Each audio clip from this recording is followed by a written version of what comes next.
Bonjour et bienvenue dans l'émission de voyance. Christophe, votre voyant, répond à toutes vos questions.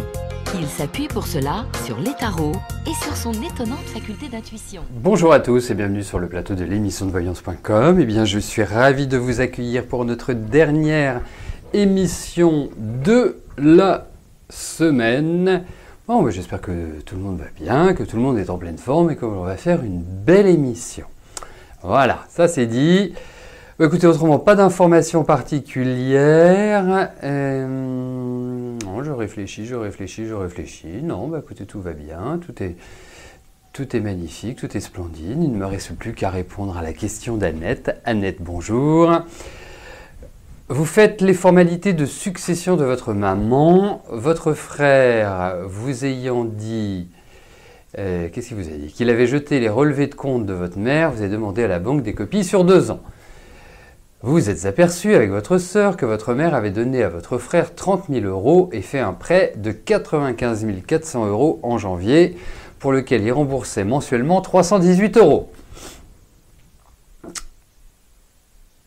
Vous avez confié ce dossier à un avocat. Est-ce que vous réussirez à récupérer votre quote-part sur ces sommes?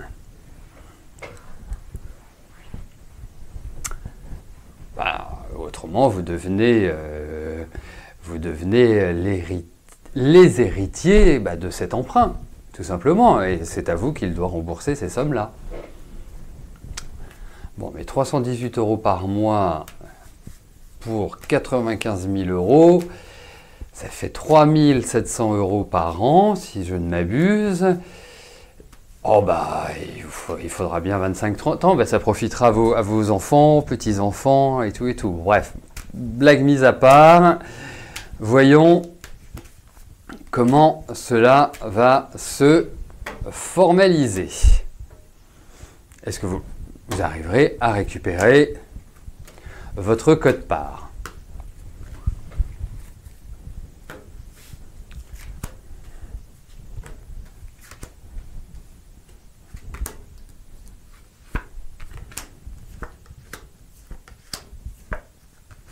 Oui, vous y arriverez. C'est pour moi, ça va se faire. Mais je dirais quand même une chose, mais est-ce qu'on ne ferait pas de même si on était à sa place? C'est, entre guillemets, gagner du temps. Alors, gagner du temps, ça ne sert pas à grand chose parce que, in fine, ça va, de toute façon, il va y avoir une sorte de décision qui sera prise et qui vous permettra, oui, de solder ou en tout cas de récupérer. Mais vous attendez pas à ce que ce soit du rapide parce qu'il y a il va y avoir des allers-retours. Mais pour moi, oui, voilà, moi j'ai cette impression-là.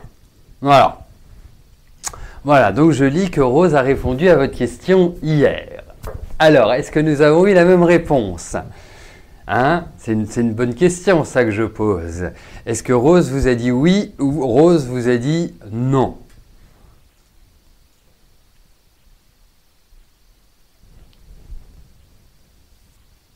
C'est ça qui est intéressant aussi. Après, on peut en déduire qu'il y en a un qui se trompera. Et l'autre qui aura raison.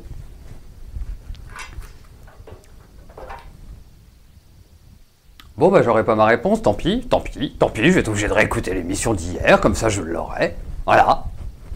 Tout simplement.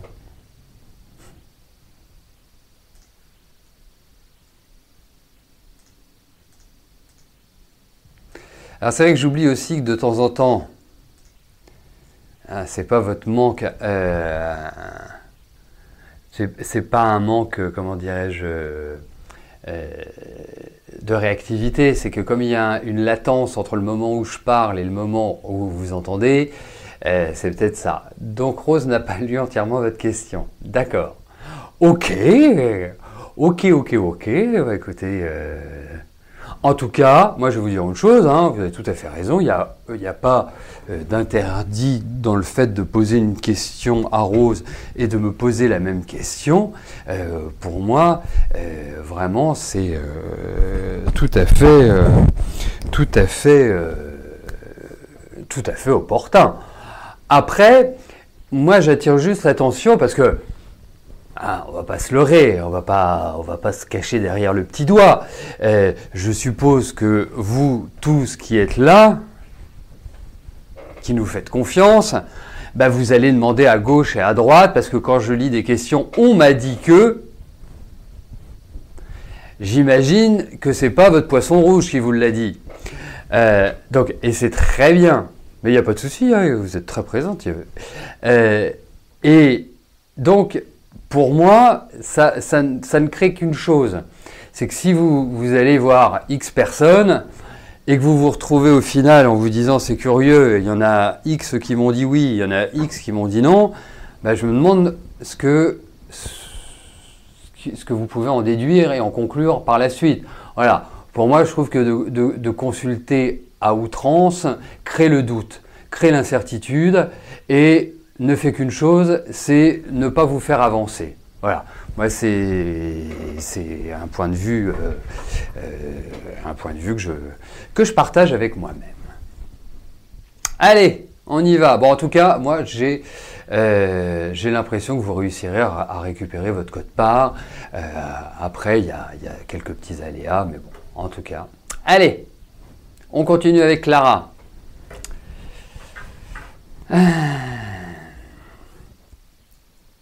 Vous n'avez toujours pas de nouvelles de celui qui occupe votre esprit, devez-vous continuer à espérer?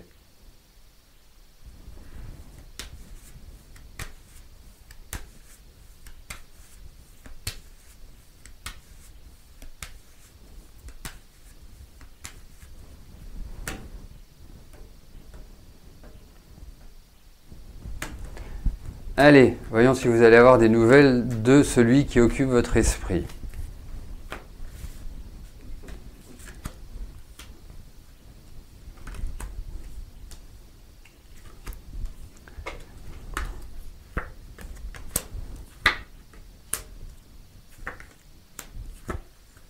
Écoutez, moi j'ai l'impression que vous devriez avoir de ces nouvelles. Après, des nouvelles pourquoi? C'est tout le sujet, toute la question, tout l'intérêt également. Mais pour moi, oui, même si je sens quand même un certain détournement, c'est pour ça que je disais de manière sibylline, pourquoi faire, pour quelle raison, pour arriver où. Mais effectivement, pour moi, il y a cette idée de nouvelles. Vous allez avoir des nouvelles d'une manière ou d'une autre. Voilà. Mais après, espérer, je ne sais pas, une relation continue, espérer le grand amour, espérer ceci, c'est pas vraiment ce qui est traduit dans ces cartes-là. Mais après, la question était, devez-vous continuer à espérer et avoir de ces nouvelles, d'après ce que j'ai compris.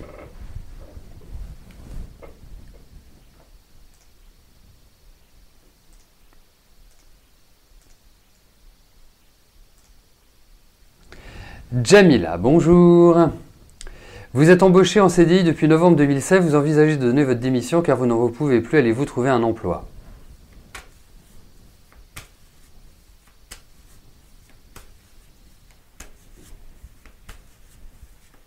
Alors, vous voyez, je reformule la question dans ma tête, je vais me concentrer sur le fait d'un changement de travail qu'on va exprimer comme ça, parce que vous envisagez de donner votre démission.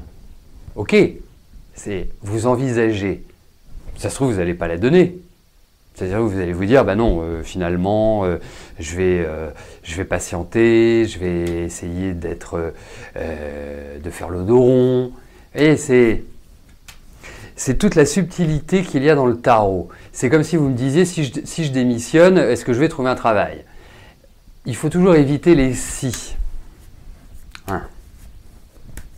Allez, voyons au niveau de votre travail.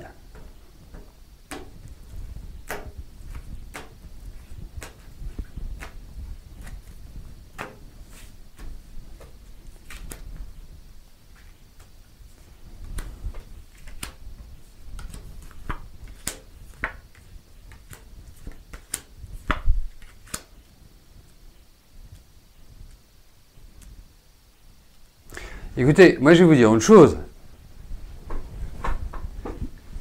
C'est que par rapport à votre question, je ne peux pas dire que vous trouviez un travail tout de suite dans la foulée d'une démission. Donc je ne suis pas sûr que ce soit la bonne solution. Après, rien ne vous empêche de postuler ailleurs en étant en situation. Et, enfin, je sais pas, ça me paraît... Ah, vous allez démissionner. Bah, écoutez, si vous allez démissionner, ouais, non, c'est pas forcément évident. Alors, vous allez vous dire, après, vous pouvez peut-être négocier aussi, entre guillemets, votre départ, c'est-à-dire pas partir d'une démission sèche et comment on dit, c'est une... comment ça s'appelle ça? C'est une rupture conventionnelle. Vous pouvez étudier ça, mais c'est pas forcément évident à négocier. Moi, je vous dirais, j'y réfléchirai, je prendrai un peu sur moi. Je sais que c'est difficile. Si vous en arrivez à une démission, c'est que vous êtes dans une situation qui vous étouffe. C'est indéniable. Après, il y a des moments aussi dans la vie où on est un peu obligé de prendre sur soi. Moi, je pense que vous retrouverez du travail, ça c'est indéniable, mais je ne suis pas sûr que ça va faire « je démissionne, je retrouve du travail ». Hein, c'est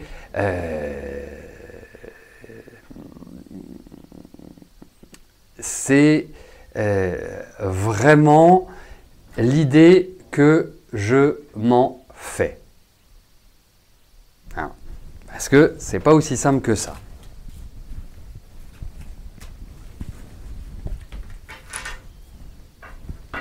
Donc après, c'est à vous de voir. Mais moi, je commencerai déjà à postuler dans d'autres boîtes tout en étant en activité. Rien ne vous l'interdit. Après, il va falloir gérer les éventuels rendez-vous que vous aurez. Voilà. Moi, je pense que c'est la sagesse. Après, ma sagesse n'est pas la sagesse de tous.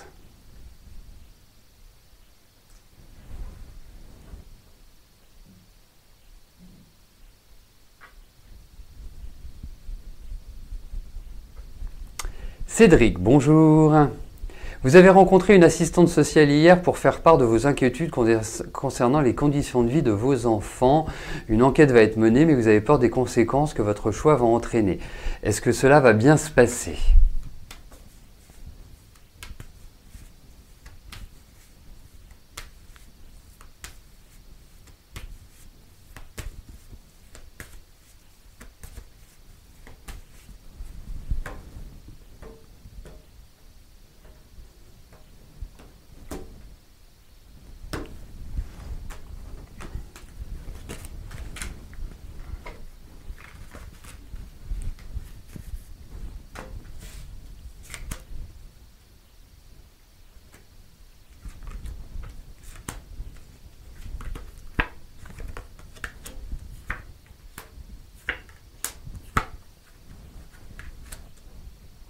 Oh bah ça va pas ajouter à l'ambiance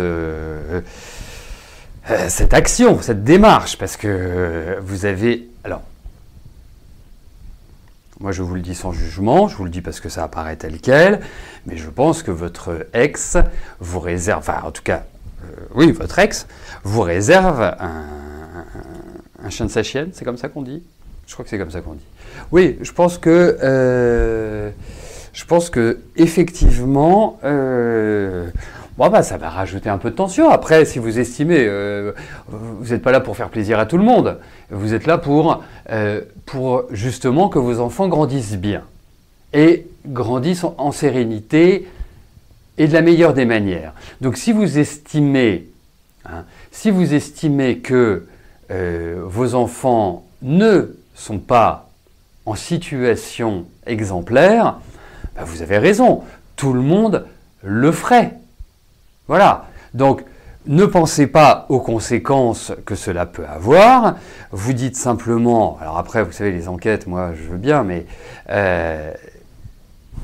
ça dépend sur qui vous tombez. Vous en avez qui font ça à l'épaule et jeté, et puis d'autres qui vont plus dans les profondeurs. Mais effectivement, par rapport à votre question, il y a cette idée de tension. vous le dis.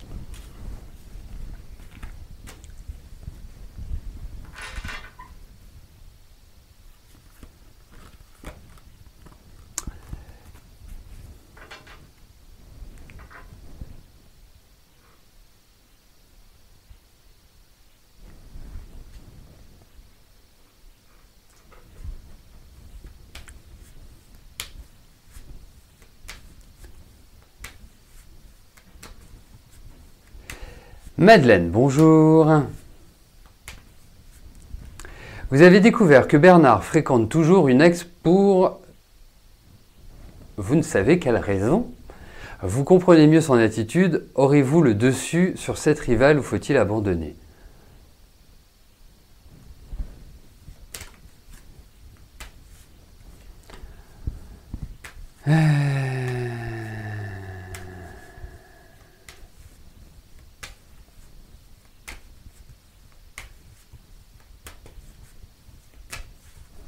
Allez.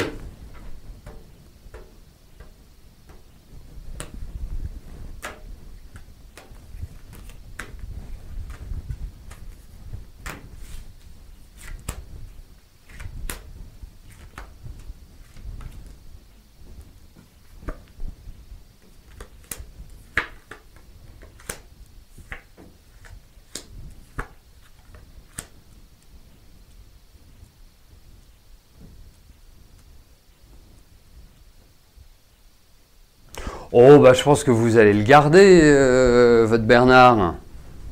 Voilà. Après, qu'est-ce que vous voulez que je vous dise? C'est vrai que... bah, oui, il va voir ailleurs. Et je pense que... Ah, enfin, en même temps, c'est pas très gai, quoi, au niveau de la maison. Il discute pas, il échange pas, il est froid comme un glaçon. Honnêtement, pour moi, il apporte pas grand-chose. Il apporte pas grand-chose à la maison pour l'instant. Hein. Je le trouve fatigué. Je le trouve pas dans une très très bonne énergie. Mais écoutez, moi j'ai l'impression que oui, vous allez le garder. En tout cas, je suppose qu'il habite avec vous. Hein, c'est-à-dire que vous êtes entre guillemets l'officiel. Donc, pour moi, il restera avec l'officiel.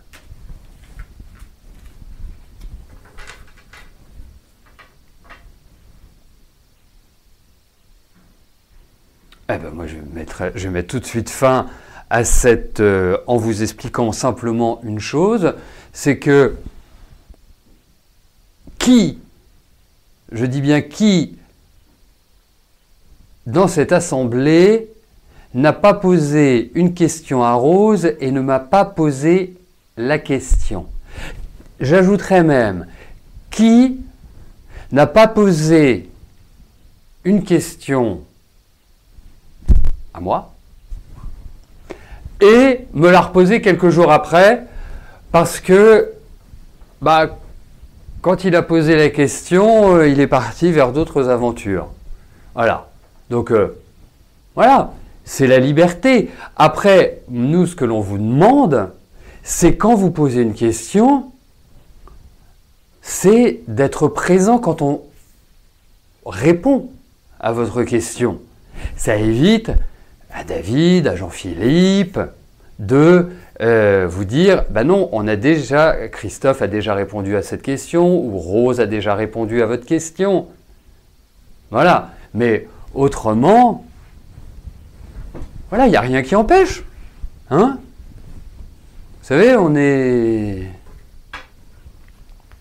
C'est ça. Après, c'est sûr que si on voit 15 fois la même question, et c'est ce que je dis régulièrement, et c'est ce que je disais tout à l'heure, on ne pose pas 2 fois la même question à quelqu'un, à Rose ou à moi, si on l'a posée 2 jours avant.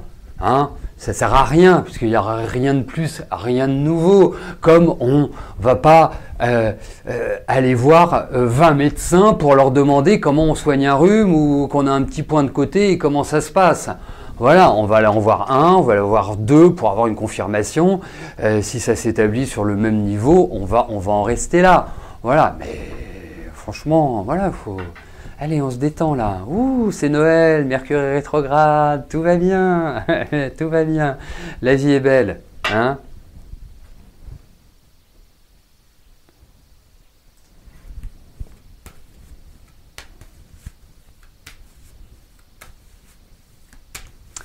Annie, bonjour. Est-ce que je veux une relation amicale, voire plus, avec Jean-Luc?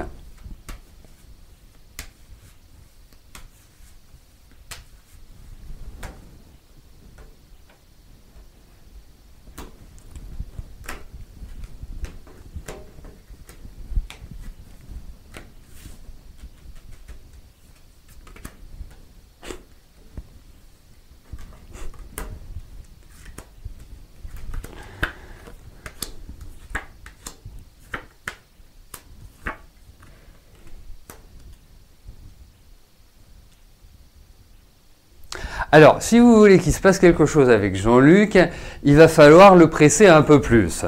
Parce que je le sens un peu mi-figue, mi-raisin. Pas qu'il n'ait pas forcément envie, mais je pense qu'il est un petit peu dans une sorte de nébuleuse ou de brouillard affectif qui, quelque part, comme si vous l'impressionniez d'une certaine manière. Voyez, hein, comme si... alors, je ne sais pas comment vous êtes physiquement, comment vous vous comportez, quelle est votre attitude, mais je sens qu'il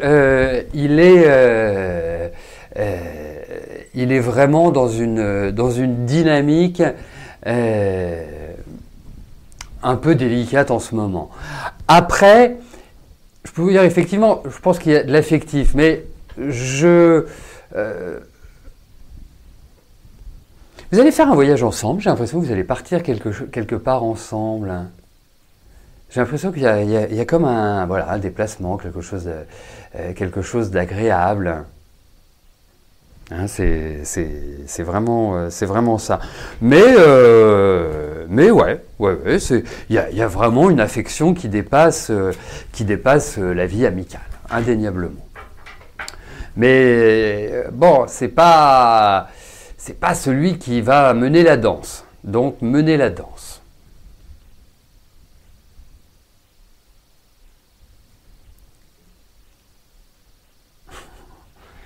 Merci, la petite fleur. Je saurai m'en souvenir. Tu verras. Voilà. Voilà.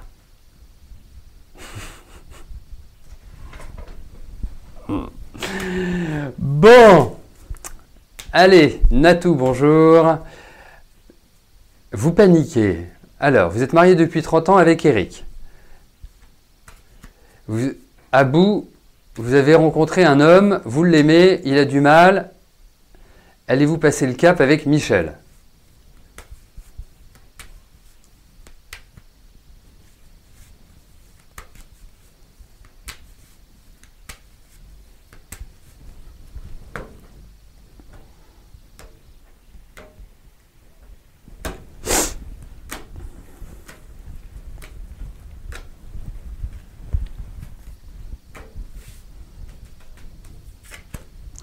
Allez, voyons cela.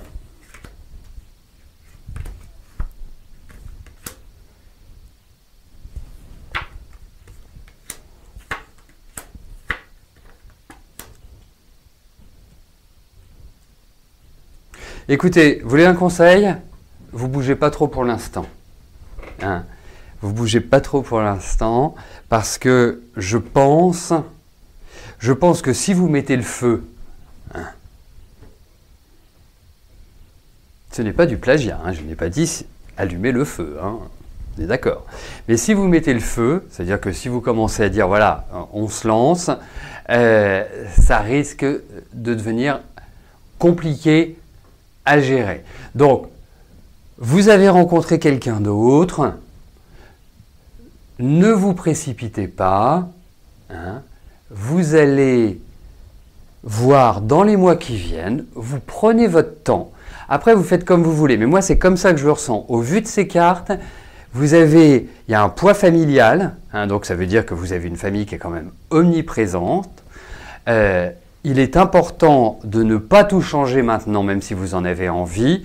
Je pense qu'il faut prendre son temps et de voir avec Michel comment ça se matérialise au fur et à mesure. Voilà, moi c'est mon conseil.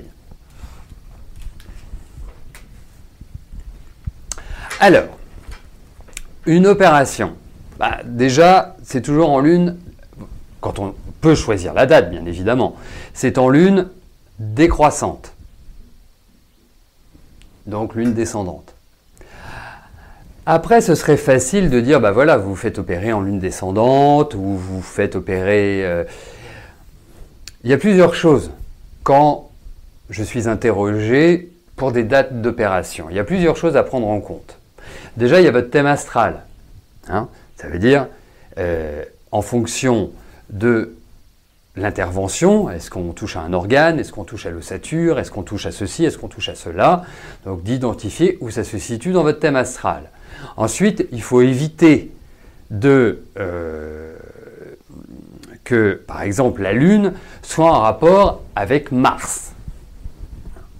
Mars étant le sang, forcément, quand on a une intervention chirurgicale, on saigne, quelle qu'elle soit. La troisième chose à regarder, il ne faut pas que la Lune soit dans le signe qui correspond à l'organe qui est opéré. Donc, ce n'est pas aussi simple que cela de vous dire, voilà, vous faites opérer tel jour, comme ça. C'est un recoupement. Mais déjà, à la base, je vous le conseille très régulièrement, évitez les nouvelles lunes, les pleines lunes, et puis les lunes montantes tant que vous pouvez. Voilà, ça me paraît être les conseils de base. Après, vous souhaitez avoir les dates auxquelles il ne faut surtout pas se faire opérer et les dates auxquelles vous pouvez vous faire opérer. Eh bien écoutez, c'est très simple, vous me téléphonez et puis nous organiserons une consultation. Voilà. Et nous aborderons bien évidemment d'autres sujets. Khadija, bonjour. Allez-vous déménager bientôt dans une maison avec jardin ?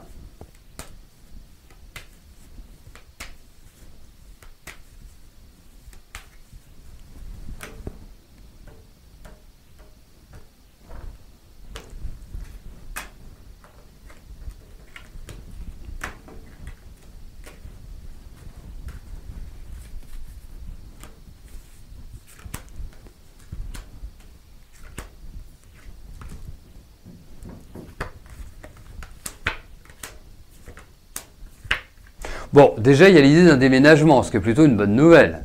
Ça, c'est vraiment le premier aspect. Deuxième aspect, je ne sais pas où vous habitez, mais ça respire le soleil. Ou en tout cas, un endroit qui sera très agréable. Après, pour du rapide, moi, je suis quand même plutôt mitigé. Après, bientôt, je ne sais pas ce que ça veut exactement dire. Est-ce que c'est dans 15 jours? Est-ce que c'est dans 6 mois? Est-ce que vous vous projetez dans un an? C'est une donnée variable. Mais en tout cas, moi je pense que vous trouverez quelque chose qui vous correspondra. Donc j'imagine que votre maison aura un jardin. Voilà. Mais c'est pas foncièrement rapide. Après, le temps avec le tarot est une donnée qui n'est pas toujours facile d'identifier. Voilà, écoutez, nous arrivons au terme de notre émission. Je vous souhaite à tous une excellente fin de journée, un agréable week-end. Surveillez bien parce que ce week-end, vous allez recevoir des mails. Voilà, qui vont, je l'espère, en tout cas j'imagine, vous intéresser. Bon, quoi qu'il arrive, nous, on se retrouve lundi pour une nouvelle semaine de voyance en direct. Merci, bye bye. N'oubliez pas que du lundi au vendredi, à partir de 13h30, je réponds en direct à vos questions sur le site de l'émissiondevoyance.com et j'aborde avec vous tous les sujets qui vous tiennent à cœur.